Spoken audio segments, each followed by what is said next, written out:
தமிழ்நாட்டில் பல்வேறு மாவட்டங்களில் நான் கலந்து கொண்டு கலைஞருடைய சிலையை திறந்து வைத்திருக்கின்றேன். அந்த வாய்ப்பை பெற்றிருக்கின்றேன்.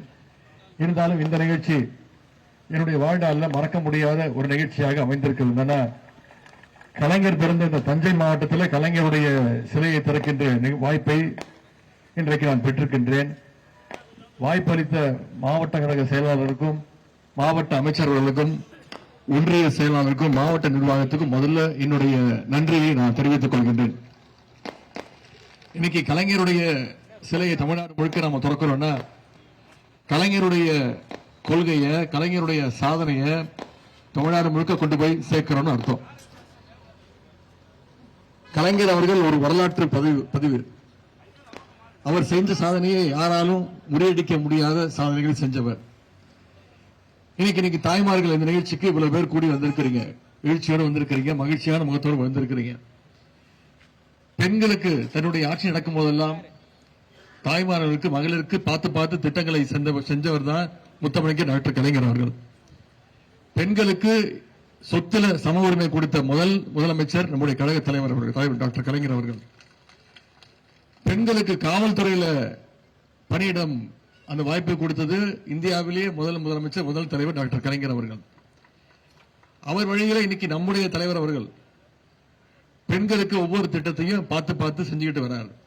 அதனாலதான் இன்னைக்கு பல்வேறு மாநிலங்கள் நம்முடைய அரச திராவிட மாடல் அரசு நம்ம பெருமையா சொன்னாலும் மகளிருக்கான அரசுன்னு மற்ற மாநிலங்கள்லாம் நம்முடைய அரசை பாராட்டிக்கிட்டு இருக்கிறது. ஆட்சி பொறுப்பேற்ற உடனே முதலமைச்சராக பொறுப்பேற்ற அதே நாள் நம்முடைய கழக தலைவர் போட்ட முதல் கையெழுத்து மகளிருக்கான அந்த விடியல் பயண திட்டம், மகளிர் உங்களுக்கான அந்த கையெழுத்து தான். அது மட்டும் இல்ல, பல்வேறு திட்டங்கள்.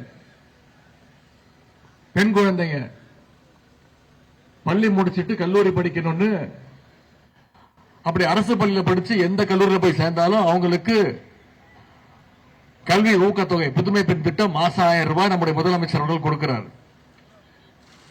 மாதந்தோறும் ஒவ்வொரு நாளும் 22 லட்சம் குழந்தைங்க பயன்பெறுகின்ற வகையில் முதலமைச்சர் காலை உணவு திட்டம்.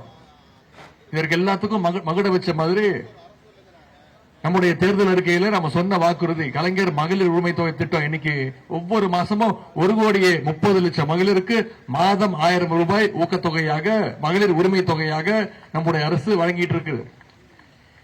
இப்படி ஒவ்வொரு திட்டத்தையும் மகளிருக்கு பயனுள்ள வகையாக நம்முடைய முதலமைச்சர் அவர்கள் செயல்படுத்தி வருகின்றார்.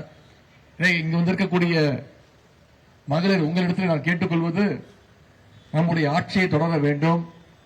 இன்னும் 2 மாதங்கள் இருக்கு சட்டமன்ற தேர்தலுக்கு.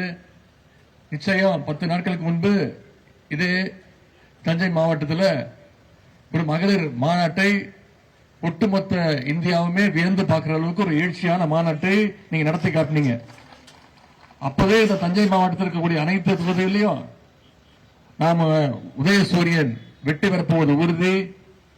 மீண்டும் தமிழ்நாட்டில் திராவிட முன்னேற்ற கழகம் தான், நம்முடைய தலைவர் தான் முதலமைச்சராக அமரப்போகிறார். அதற்கு அந்த பணிகளை, பிரச்சார பணிகளை இங்க வந்திருக்கக்கூடிய தாய்மார்கள் அடுத்த 2 மாதம் நீங்கள் களத்தில் இறங்கி நம்முடைய அரசுடைய திட்டங்களை மக்களை சந்திச்சு ஒவ்வொருத்தராக நீங்க எடுத்து கூற வேண்டும். ஒவ்வொரு வாக்கும் உதயசூரியன் சின்னத்திற்கு வரணும்னா இங்க வந்திருக்கக்கூடிய மகளிர் உங்களுடைய தேர்தல் பணிகளை நீங்கள் சிறப்பாக செய்ய வேண்டும் என்று கேட்டுக்கொண்டு, நாம அத்தனை பேரும் இன்னைக்கு கலைஞர் சிலைக்கு முன்பு அந்த உறுதிமொழி ஏற்று இந்த வாய்ப்புக்கு நன்றி கூறி விடைபெறுகின்றேன். நன்றி, வணக்கம்.